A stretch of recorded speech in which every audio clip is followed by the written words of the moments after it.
have room and get this ballot going too.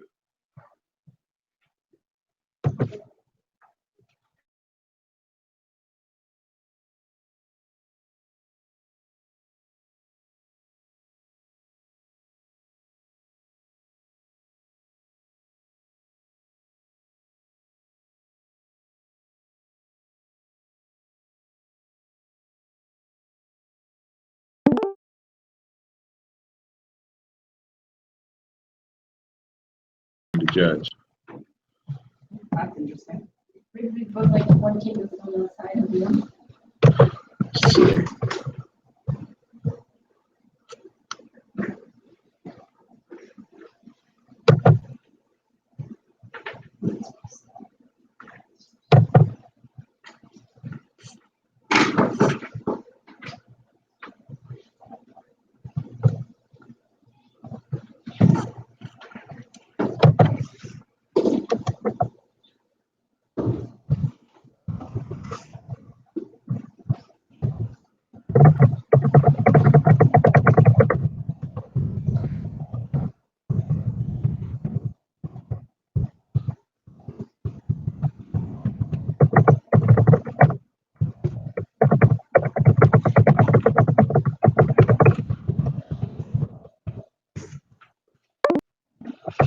All right.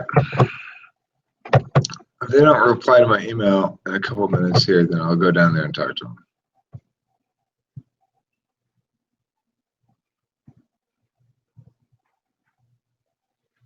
So this is the. Oh wait, we just got an email from, we have to call a judge, Eric Schnox. That's me. But probably the LDers got the same email. So I'm trying to figure out which one I should judge. 'Cause I'm assigned to both this room and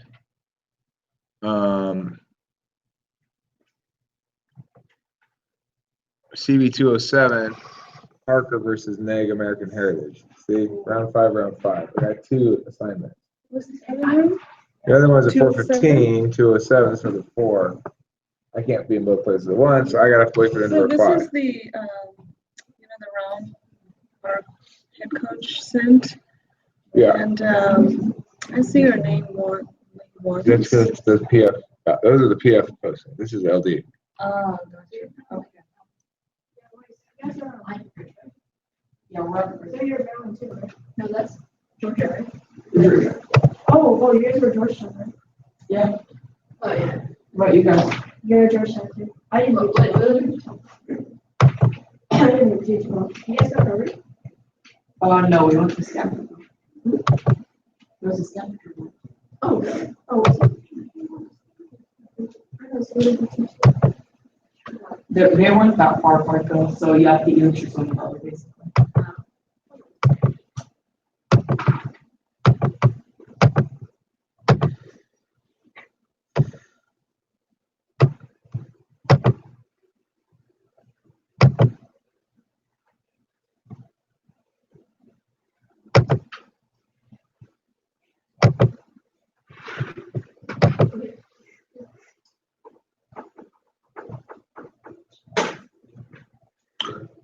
All right. Well, I'm just gonna start this round. I'm gonna email him saying I'm gonna start this round, and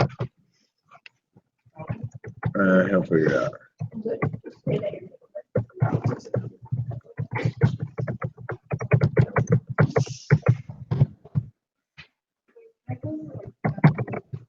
Uh-huh.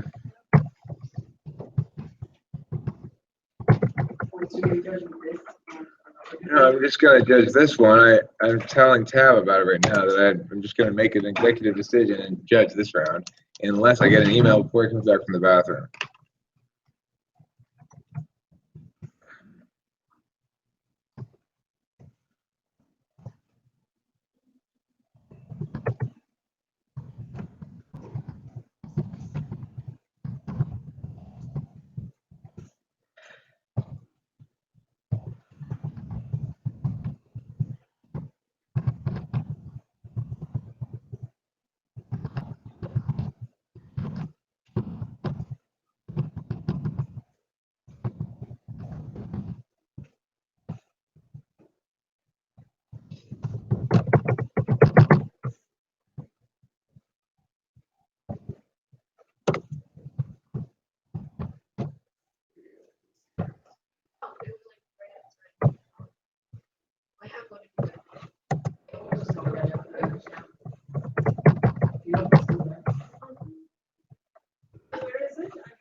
Yeah, we're there, that's right.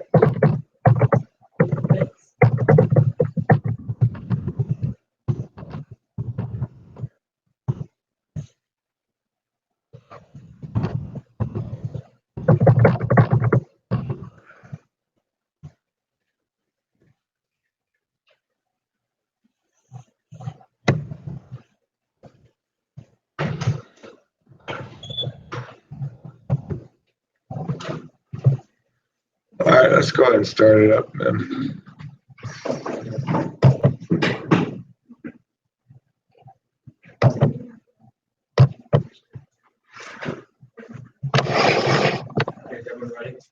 Yeah.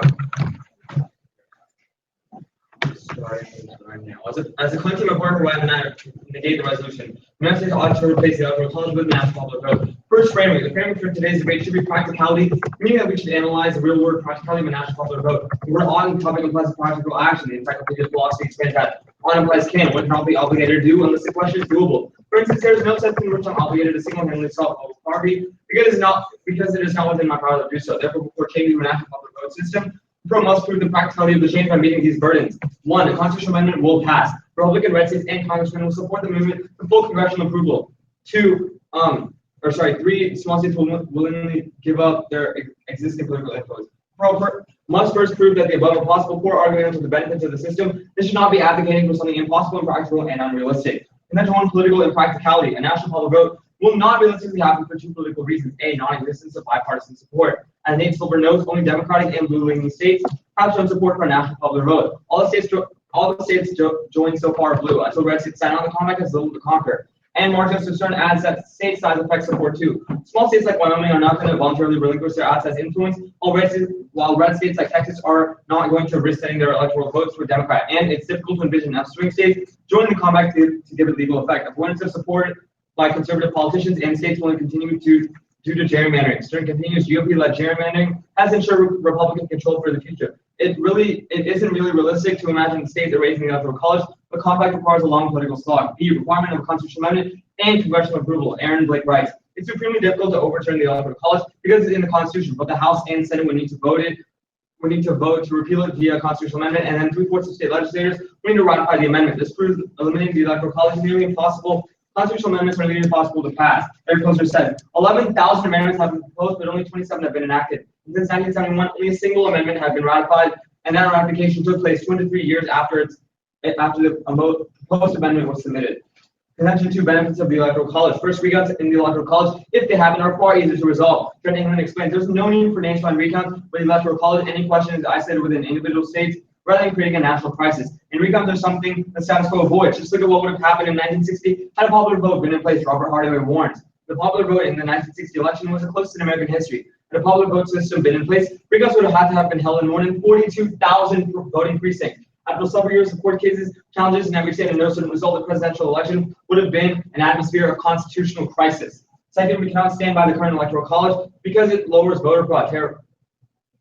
Second, we should stand by the current electoral college because it lowers voter fraud. Tara Ross contends the electoral college reduces the incidence of fraud and error. The system makes it difficult to predict where stolen votes make a difference, and the electoral college makes it possible to isolate the problem to one state or a handful of states. The voter fraud will undermine the credibility of the election process and maybe even cause the wrong person to win, Fabrice LaHogue said. The research on electoral fraud tells a consistent story. Fraud undermines political stability, ballot rigging robs elections of credibility, and prevents the consolidation of democratic institutions. A direct vote will increase fraudsters to take action. Hans von Spakovsky writes, under the MPV, vote fraud would affect the national vote. This is a drastic increase in the potential benefit obtained from casting fraudulent ballots. Fraudsters would be encouraged to engage in fraud to obtain further votes. Under the current system, fraud would make no difference. But with the MPV, every fraudulent vote could make the difference in changing the outcome of the national race. Therefore, because the national public vote is not a practical policy, because of no bipartisan support, no small state support, and no legitimacy of the passage of an amendment, a direct vote is impractical. Plus, the electoral college is a good place to stand, guaranteeing safety and credibility, so we refuse. Thank you.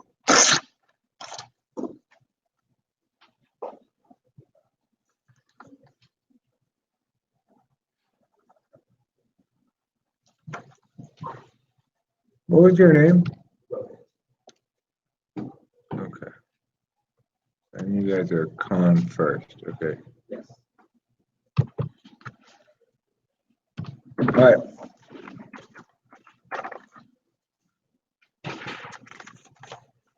everybody ready? Yes. I'll start my time.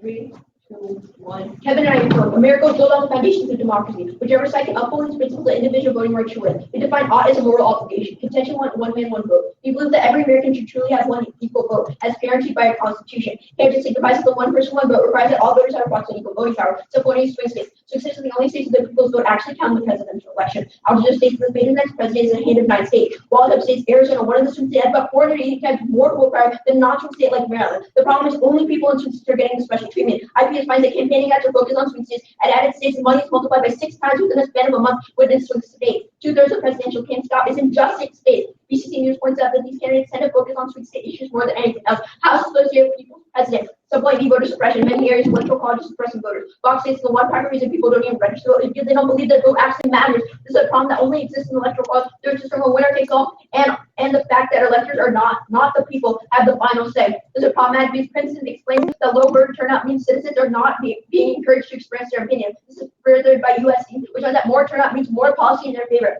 Pew Research Center finds that 1/4 of Americans eligible to vote didn't even register. Fox says that 43% of all registered voters didn't even vote in the 2016 election. Polls stated that Americans who participate in elections actually want the system to redirect vote with an overwhelming support of 70%. Think Progress explains that strict ID law can expect to depress Latino turnout by 9.3 points, Black turnout by 8.6 points, and Asian American turnout by 12.8 points. Governing finds that in 2001, an average of 20.6% of cities voting age population cast ballots. However, Grant 16 finds that these local elections have a bigger impact on these voters' lives. See small states. Electoral college, no matter how little a state is, it always gets at least 3 votes. This is an obvious flaw. States with minuscule amount of inhabitants given their citizens a much larger vote power than more densely populated states. Their vote finds that each vote in Wyoming counts 4 times than it does in Texas. According to Atlantic legislative malapportionment, reduced staggering inequality in virtually every state in the union. The tiniest towns of Vermont were locally the same amount of representatives as intensely populated cities in Virginia. Yale and Texas law supported by the most recent election, so that small states tend to matter just as much as California or Texas. This is a problem that small states should not be given the same power over larger states. Contention to minority rights. The Federalist Papers imply that minorities should universally get a say in the system. Yet Vox states that electoral college magnifies the power of white votes. Specifically, whites have 78% of the voting power within the United States, but the United States Census finds that whites electoral vote only made up 61% of the United States population. This disparity exists because the electoral college limits the power of minorities as wide as the urban vote will carry less proportionally in the electoral college. By the same amount, white states become more disproportionately power in the presidential election. However, minorities deserve a say. That is the case in a direct popular vote. The Center for Economic and Political Research has concluded that a direct national popular vote will be giving these minorities more voice in the presidential election. Contention 3, outdated. The electoral college is outdated. To sum this up, the electoral college was held to form issues from the past, not the present. The Gazette says the electoral college function today is not necessarily what the founding fathers had in mind. Their aim was to primarily prevent one practice from getting momentum and voting into power to determine for the larger good.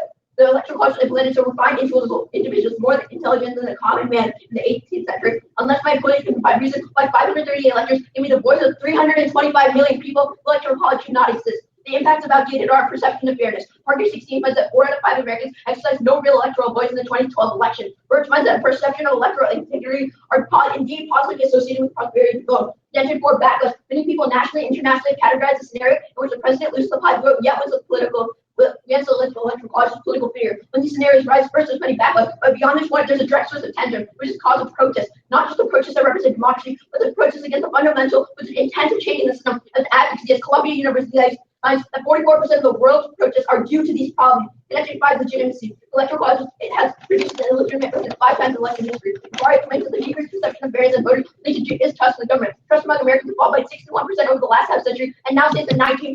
After electoral college gave Trump the win, 52% of Americans viewed him as unqualified to serve the president and 26% viewed him as illegitimate. For all the aforementioned reasons, for more than right over.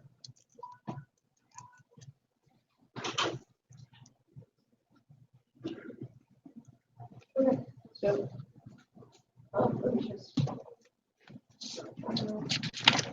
yeah. So, right. Okay, since I went first, I have a question. Okay, so you said that small states are getting too much power right now, correct? Yes. So if we switch to a direct actual vote, then wouldn't more focus be shifted to urban areas, and wouldn't they be getting more power than they actually should be? Well, actually, if you look to CBS News, they find that only 19.9% of the population is located in like urbanized and metropolitan areas. So that means that candidates can't only focus on these metropolitan areas, but they have to go around and they have to like go to the rural areas. They need to go to like all different aspects of. So then, if you're saying that they're still going to go to rural areas, then what's your point of having small states, like, what's the point of your small states? Okay, what we're basically telling you is that small states get too much power. This means that like they matter just as much as large states. Large states have more people. Larger states have more people in and when we're talking about a nationwide election, we want to make sure that every vote counts. And when we're giving more, like 2 times or 3 times a vote as in Wyoming, then like if one person in Wyoming has like 3 times vote as in Texas, this is not one man, one vote, which is unconstitutional. See, okay, so like going back to my original question, I'm not saying that, okay, like just because more population lives there, more attention is going to be shifted there. I'm just saying in general, wouldn't more attention be shifted to urban areas, and then wouldn't that gradually continue to like just neglect the rural areas as a whole? No, because as I told you like time and time again, first like basically, okay, I'm just gonna make this. So basically, what I'm gonna say is that people can't only solely campaign in the urban areas. That's the question. Oh, because only 19.9% of the population. Yeah, but like as of right now, the population is all like slowly shifting towards urban areas right now. So then if the population is shifting towards urban areas, but there's still people living in rural areas, and like candidates would just keep on adding more and more attention to those urban areas, and then that's going to in turn give them more power. Yeah, sure. So you basically tell you that like that under electoral college there's like no fraud, correct? Did you repeat the question? Okay, so basically you're saying that like there's like fraud there's like no fraud under the electoral system. Yeah. And like under our world there's gonna be like a ton of Mm-hmm. Like, do you have any evidence? Yeah. Let me just get to it. Did you want to? Okay, so yeah, everything that under the MTV. We got a lot. No, just like summarize. Okay, we're saying that under the MTV, there's more potential benefit of casting voter fraud because the votes directly correlate to who's going to become president. So fraudsters would want to obviously, encourage to engage in the fraud system. So you're basically saying that people are going to like create more fraud? Yeah, under your system. Okay, cool. So do you want to ask a question? Okay. So you said that the electoral college is outdated, right? That's correct. But if it was outdated, then why hasn't any changes been happening over the past 200 plus years? Why are we suddenly worrying about it being outdated right now? Okay, I'll be taking a little bit of prep. We'll just run it. Starting now.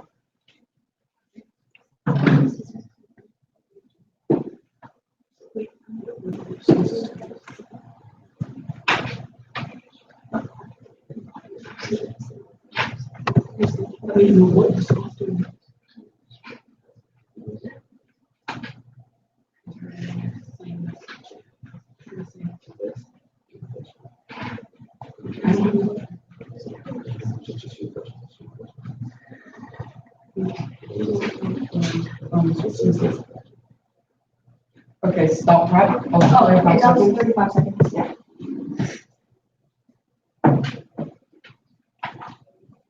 Okay. So I'm just gonna turn. Right. Yep. Is everybody ready? Yep.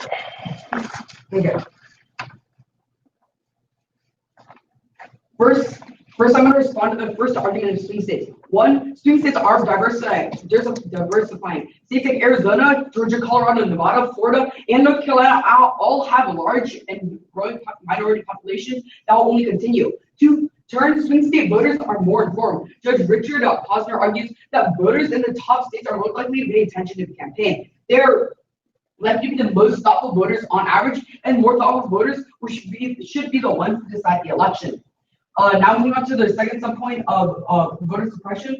One, direct vote actually will decrease the turnout because of media saturation. Curtis Gates and Lester Francis explained that a national direct election will lead to a national media campaign, polluting the airways, degrading every candidate, and eroding sense of faith in the leaders and the political process as a whole. A direct election with advertising would be little impetus for grassroots activity, and it would likely diminish voter turnout.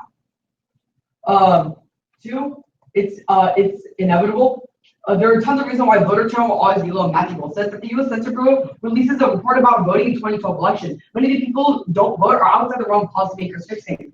8.6% are out of town, 18.9% are too busy, 12.7% did not like candidates, and 50.7% really said not being interested. 3.9% respondents just simply forgot to vote. Three, Voter turnout was severely depressed and voter fraud because of widespread recounts severely damaged credibility of the direct vote systems. And our Kopsky evidence says that voter fraud will increase in the direct vote due to fraudulent vote being worth more. Now moving on to their small state convention. One, urban areas already get attention to the electoral college. Major cities like Miami, Detroit, Cleveland, Philadelphia play a huge role in determining swing states, so a lot of major cities are receiving attention. Two, status quo solved. A, Trump is proposing for infrastructure spending.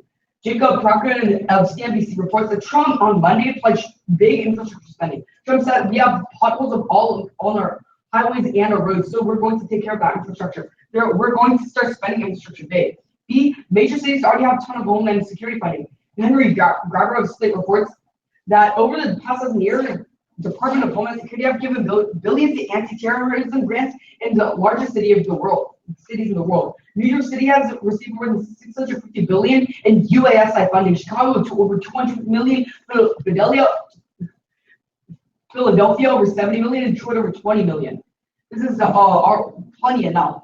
And now response to their minority rights. One, the electoral college is not racist or based on flavors.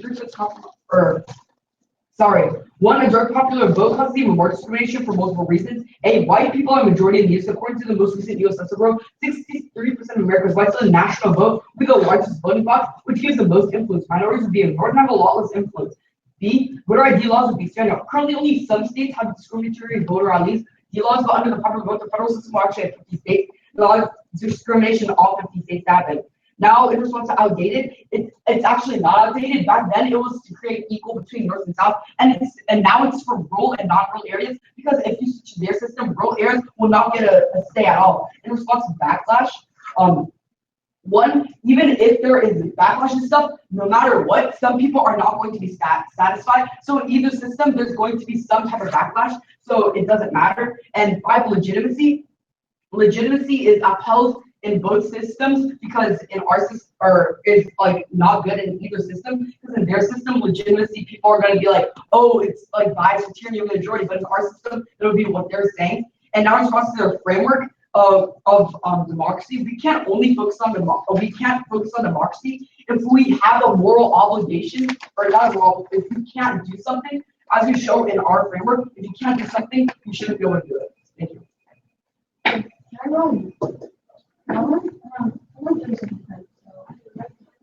Actually, wait, first off, yeah, the one that. Oh, the Stokowski evidence? Yeah, so how would he encourage?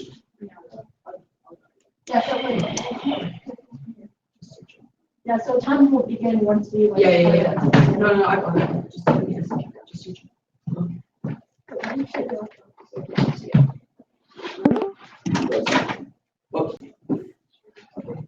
Okay, wait, so time and what? Yeah. So time and begin. That part. Wait, no, can we see the link? Not a Word document. Like the link? Can we see like the actual site? So like this is like the. This is the Word document. Does it have does it have a URL on it? Huh? Does the document he gave you have a URL on it? We can just search it up right here.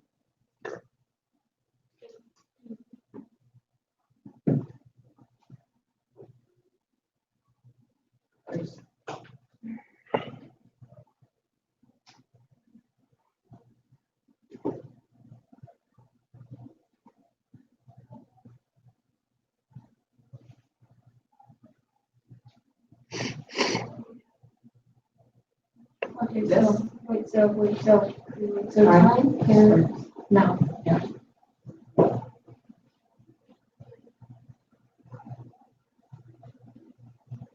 Where do they talk about fraud? Yeah, social media. We can just like the evidence. You want to see the evidence that we read?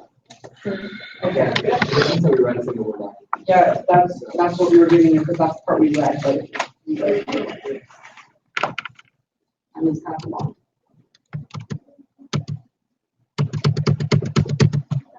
Okay, that's good. 30 seconds.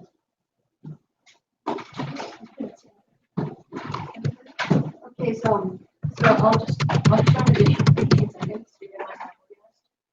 So time and yeah, that was 4 seconds. I could use 30 more seconds. So,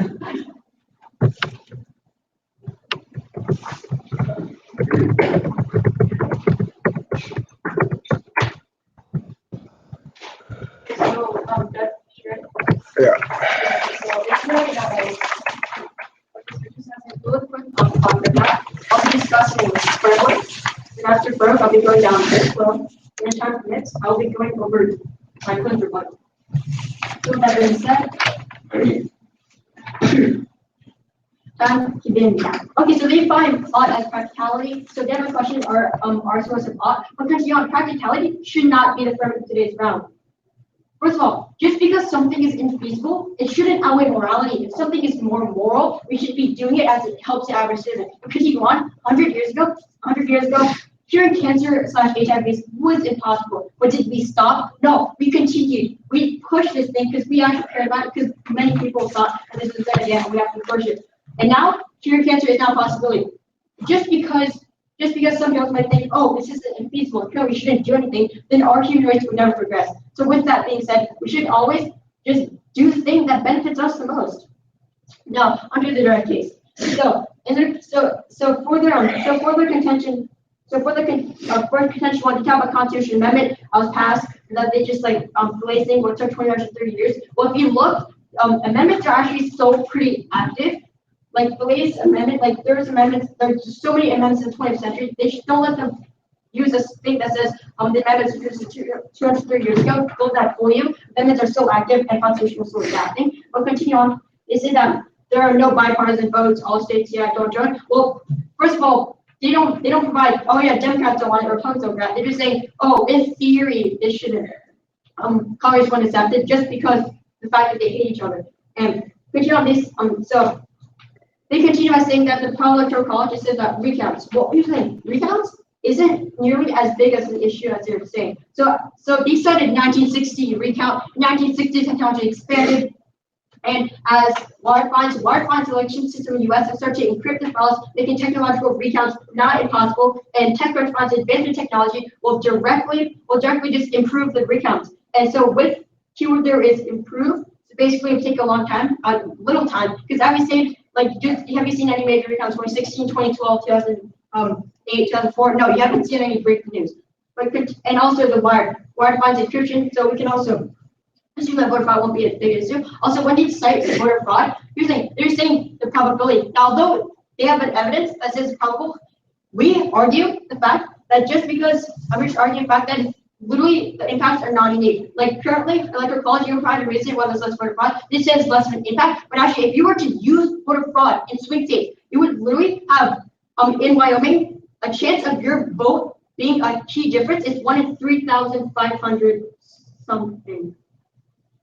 And continue on, they say that, and if they want to question whether or not machines are implemented, SPS finds that most counties can do a recount in a day. So although it won't take that long of a time, because literally it's going to be simultaneous recounts. Now continue on down the flow, they continue talking about fraudulent voting. We start with fraudulent voting, saying it's literally not unique. And just because every vote counts, well, yes, that is the thing. Every vote counts. So you're literally comparing your vote with 22 million. So voter fraud is not really going to be as impacting. What do you say about legitimacy? Legitimacy is bad in votes. Race. Well, here's the thing. Under the Electoral College, a president can lose the national popular vote, but win the Electoral College. That is what hurts the legitimacy. As you stated, and also, according to CNN, 7 out of 10 presidents have an unfavorable view of Donald Trump. You continue on down that line, 29% down President Trump as illegitimate. These are huge, as there's going to be gridlock, and just unable to do work. Now, continue on to the rebuttal. The U.S. swing states are diversifying. Well, at the end of these type of diversity minority, well, they don't give any actual sources. For all we know, they are literally only cited Arizona and a couple other states. Well, there are a lot of swing states. And seeing that swing state voters are more informed, this shouldn't be the reason. The reason why they're more informed is because candidates don't care about the other states. And just because one person is more informed doesn't mean, because of all these reasons, I strongly urge a pro-ballot.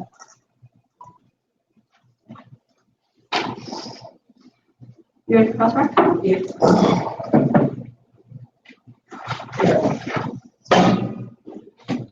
So do you want us to stand? That's fine, yeah. So what will you have the first question? Yeah, so in response to your legitimate, or not your own, or for your voter suppression, if media saturation is going to like cause people to like not want to vote, then why would Why would voters? media saturation cause people not to want to vote? Because, you can see this in the evidence that we read, but it says how people are going to be like unwilling to vote because they're gonna think all of the candidates are bad Why would because they of all think, these okay, wait, negative. it's because of negative advertisements, right? Negative advertisements? Sure, yeah. Okay, well, actually, negative advertisements increase turnout. Okay, okay, I Okay, guess so there's evidence for that somewhere. I can provide methodology, you only actual numbers. I can like actual numbers and methodology. Can you just like show us the evidence later? Sure. Okay, Well, yeah, also- okay, so, yeah, do you have another question?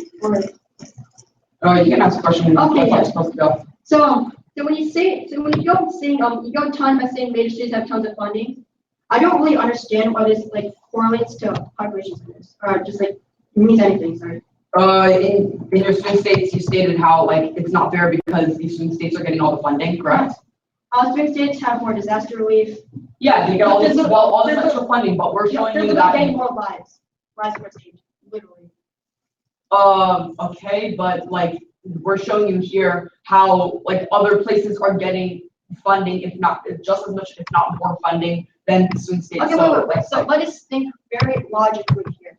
Swing states get funding because of position. We don't have to think logically. We have evidence for it. Okay, sure. But let's just go through this. So Okay. places in cities, more population are getting more funding, right? Wait, go over that. Cities, places, metropolitan areas, more.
In a realistic and legitimate situation not happen. This framework is important because it argues a real world problem of a direct vote. Sure, it can happen, but why waste time, money, and resources when it clearly would not? Our first contention was political and practicality, which argues two things. First, Republican and small states hate a direct popular vote, so the idea would never be passed. Second, a constitutional amendment is the only way to push out the electoral college, and history tells you that there's a 0.002% chance of that ever happening. They said that amendments have been active and more amendments have been passed in the 20th century. Yes, they've been active and stuff, but we're talking about probability of it actually passing. As I've just said, 0.002%. And the latest amendment was in 1971, which was 46 years ago. They also said that we have no evidence supporting our political practicality, but I can show you guys the evidence later that small states like Wyoming are not going to voluntarily relinquish their outsized influence, while red states like Texas are not going to risk sending their electoral votes to a Democrat. So for those reasons, it's just impossible. Moving on to my benefits of the electoral college recount stuff point, they say that the impact is overblown, but that's in the current system. Obama won the 2012 national primary, 51% voted, 49%, and in that close of a margin, recounts would have to have been held throughout the nation, which would have taken so much time and taken so much money. And if those recounts probably would have lasted like a couple months. So just think about this: we would have had a couple months without like a head executive. We wouldn't have had a president for those couple months because we didn't know who was actually president. Instead, that tech solved and there were no